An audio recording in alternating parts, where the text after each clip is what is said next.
Hi everybody, Cheryl and Lady coming to you from the Ladies Garden and Home, and it's early March, but we're having a beautiful day. So I thought it would be a perfect time to take you for a tour of the garden, show you how some of the veggies overwintered this year, and also catch you up on the seedlings and the things in the greenhouse. So I hope you join us.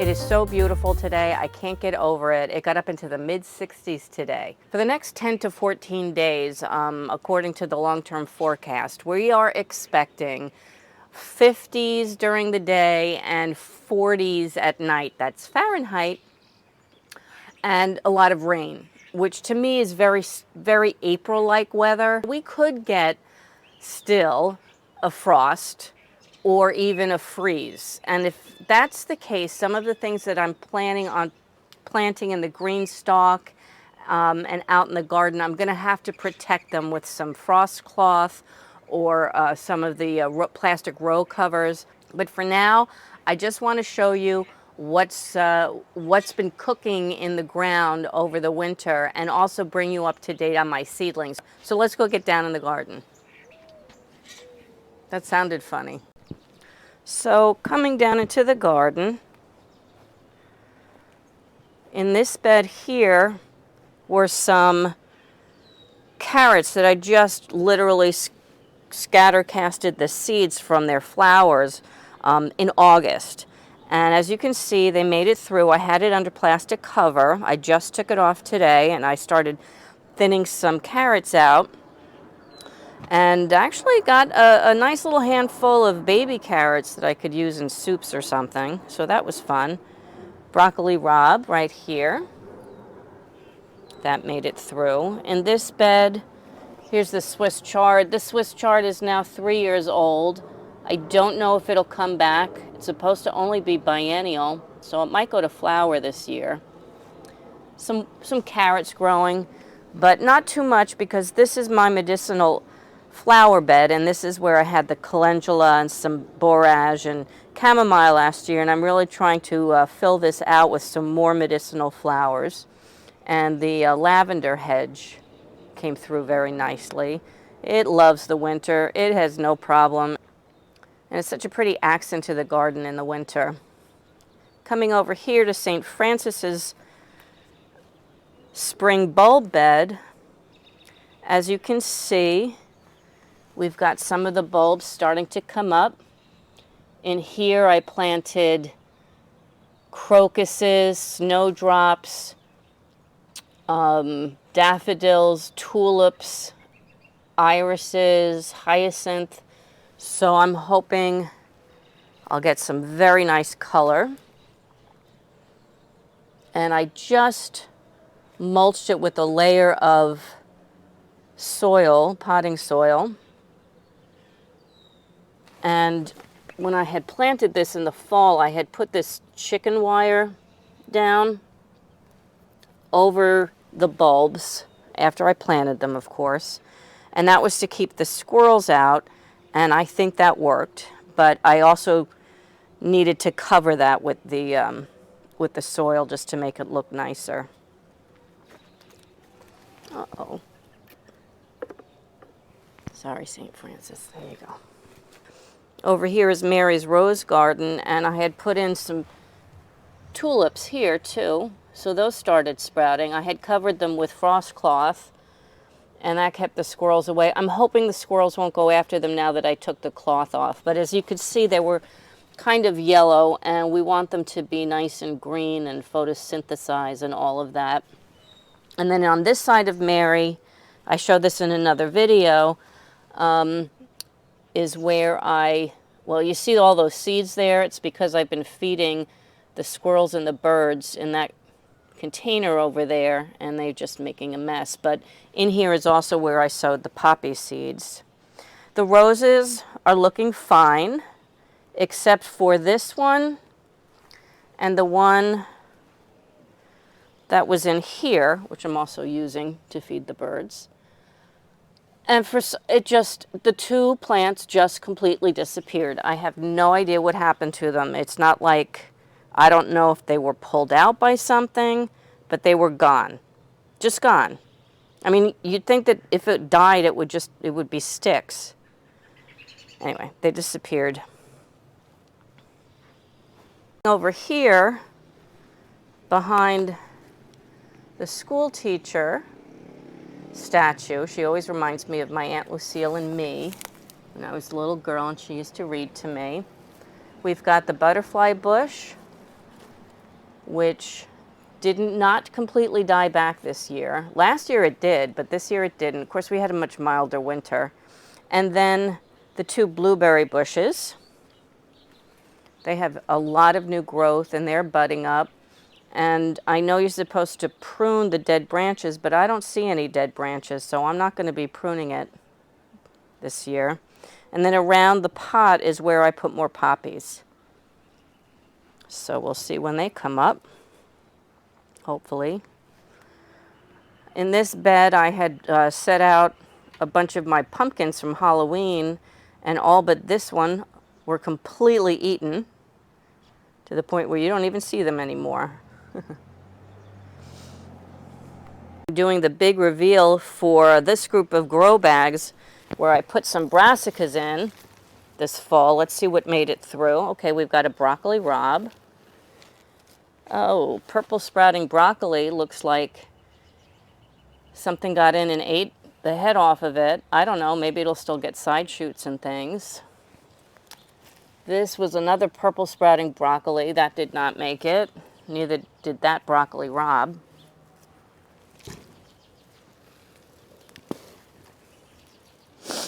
Oh, another purple sprouting broccoli that was completely decimated by something. How did they get under there? I don't know. How'd they get under there? I don't know. And then we have a Walden broccoli. That looks pretty good. Better cover that up. And this was a Romanesco, and that did not make it.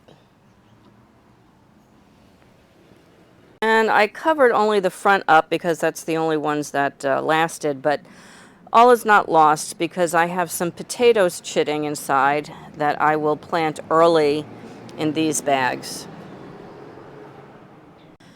This broccoli rabe, it's called a Dietrich rabe. This made it through without any covering, as did some of the other ones. So my thought is that I don't have to bother covering rabe. And I've got just starting some garlic popping up.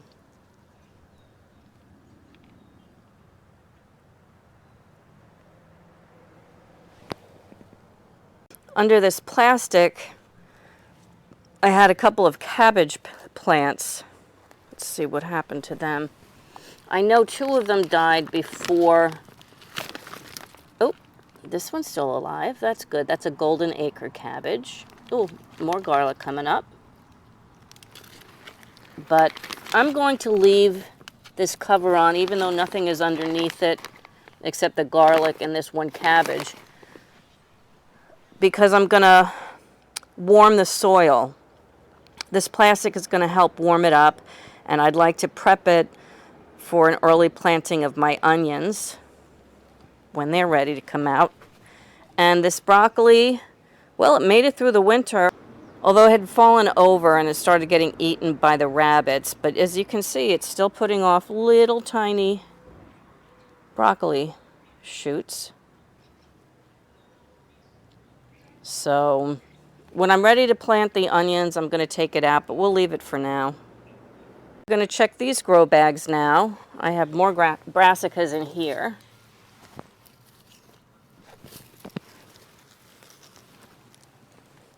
Okay, these are the Brussels sprouts. They're looking pretty good.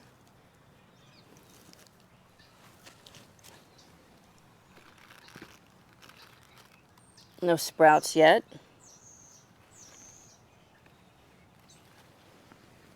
They look healthy.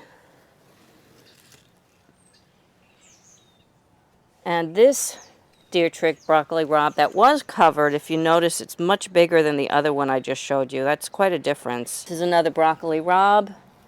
And this is a cauliflower that had been chewed on quite a bit by some rabbits before I covered it up. I don't know if it'll form a head or not, but we'll leave it and see. And the real reason why I'm covering these up, not that they couldn't tolerate this temperature, but really it's because the rabbits and the squirrels just love, love, love eating these. And I would like to eat them myself. Thank you very much.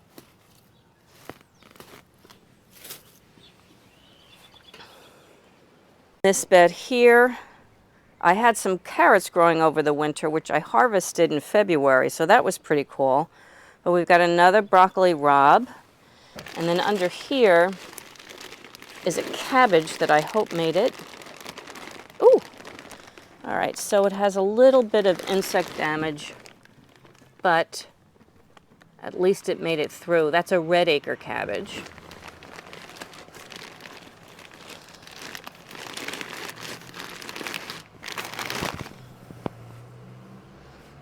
More garlic popping up.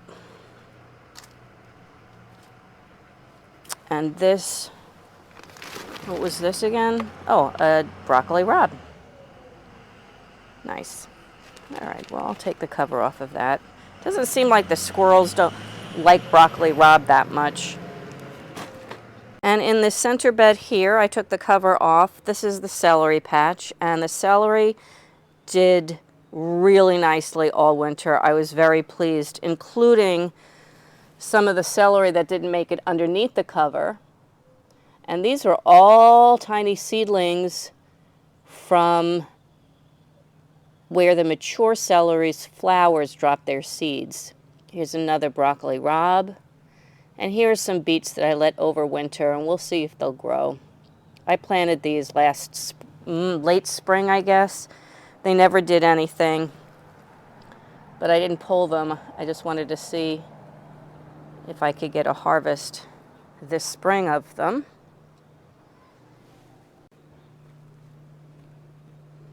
And just a couple of carrots from fallen seed, and lots of weeds.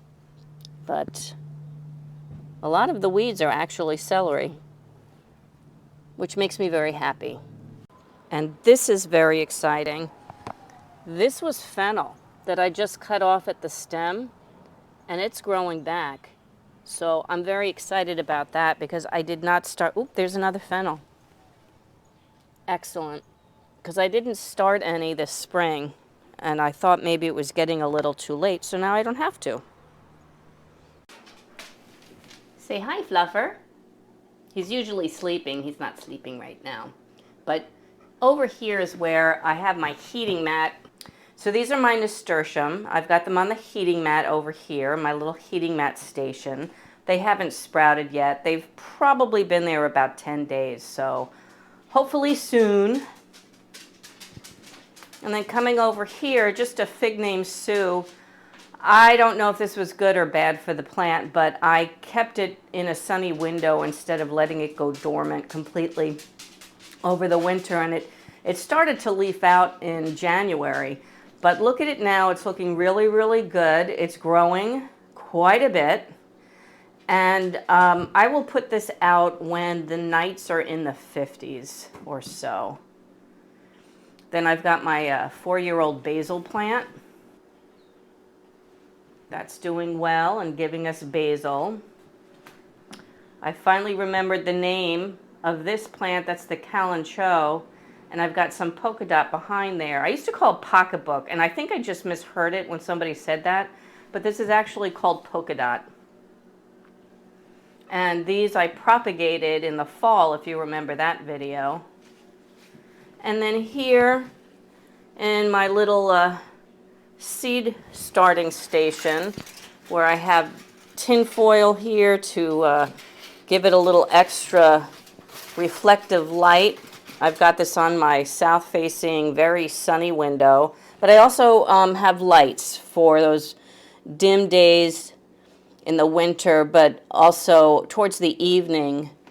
But these are the peppers and the eggplants. They're doing well.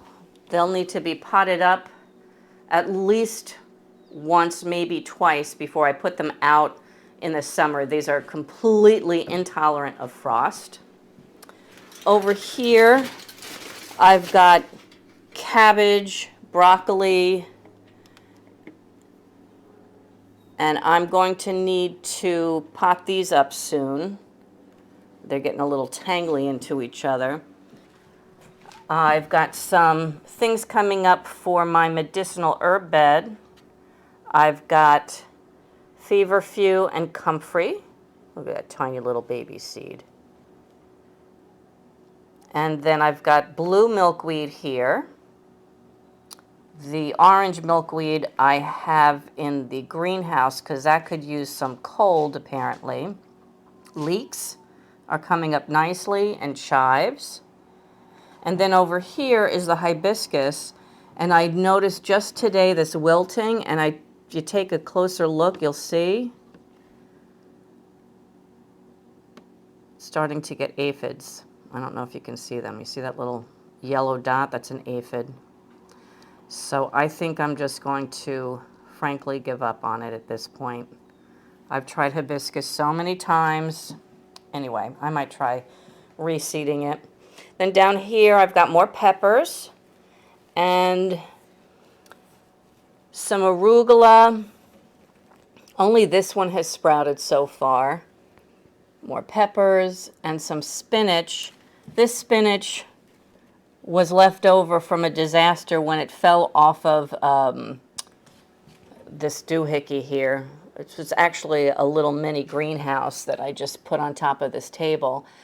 It's the only one that made it, so I reseeded, and if you can see, I got one coming up. Hopefully they'll sprout soon. And then down below here, I've got the fava beans.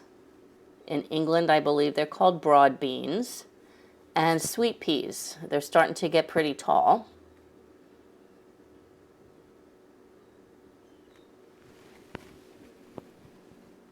And here are the potatoes that I'm chitting. These were just organic potatoes from the supermarket, and a red bag and a russet bag. And I've got these that I started chitting in January. These I started chitting in February. I'm going to plant these first in March. I'll plant these in April, and then this month I'm going to start another chitting succession, and I'll plant those out in May. And this is the rose bush that I propagated from one of the bushes outside, and look, it's got a little bud on it. Can you see that? Silhouette of a bud. I probably should have taken that off. Look at that stupid gnat. I probably should have snipped it. I don't know. I just am curious to know if it'll bloom in March. And of course, the poinsettia is still going strong. On a warm day like today, inside the greenhouse when it's closed up, it can get up into the 80s. So I opened it up, let it get some airing. And in here are my herb containers. There's parsley in there, some cilantro, rosemary. I've got lemon balm, which looks terrible, but if you can see, pardon my shadow, but if, oh, that's the camera shadow. But if you can see, the lemon balm is starting to regrow. That's a weed. And then sage.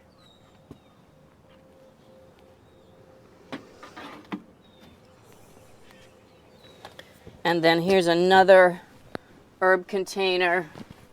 The chives, I don't know if they'll come back. They're looking pretty dead, so that's why I started them again. But the thyme looks good, and there's another rosemary plant right there. So all in all, most of these things overwintered in this greenhouse pretty well. This tray here is a bunch of summer flowers that I sowed. And I sowed them about 2 weeks ago in a video I shared with you. And As you can see, well, you can certainly see that that plastic kept a lot of moisture in, but so far it looks like only the alyssum is starting to sprout. But I have cosmos, marigolds, pansies. Oh, got a little pansy sprout, and zinnias. And here is that orange milkweed I told you about. And we have a little sprout. And then this is chamomile and calendula. And you can see a tiny little calendula sprout.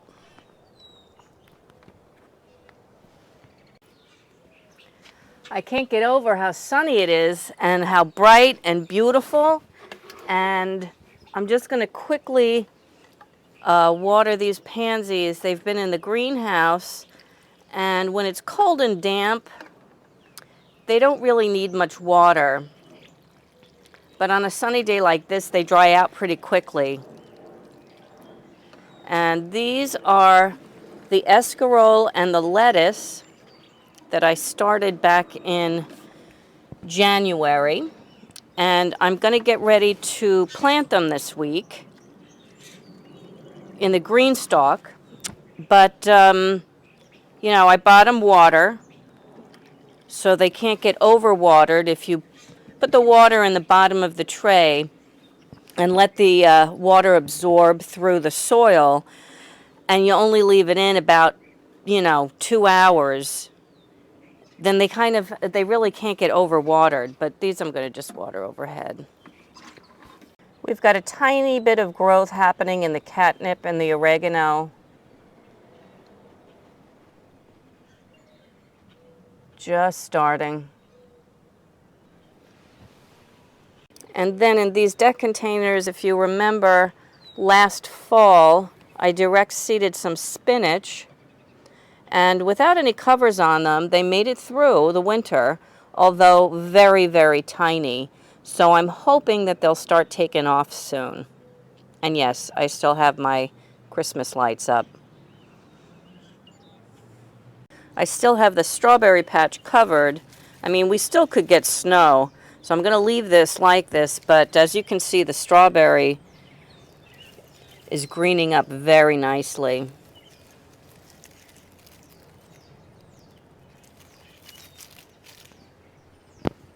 The sage and the green stalk made it through, although it hasn't really started putting out new growth yet.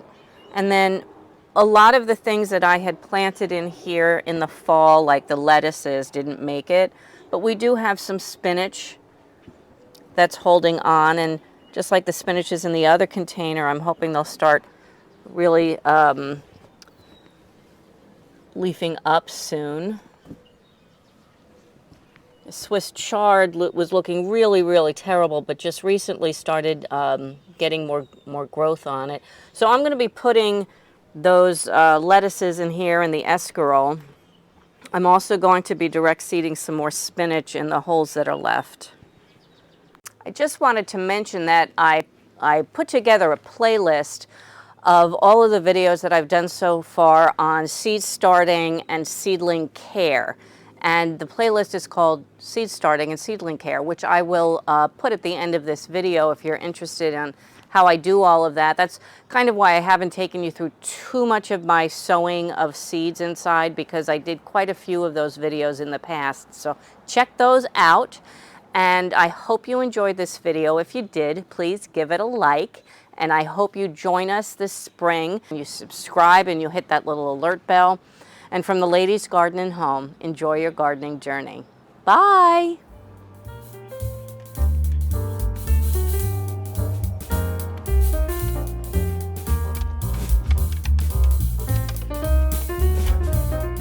Say goodbye, lady. Lady says goodbye.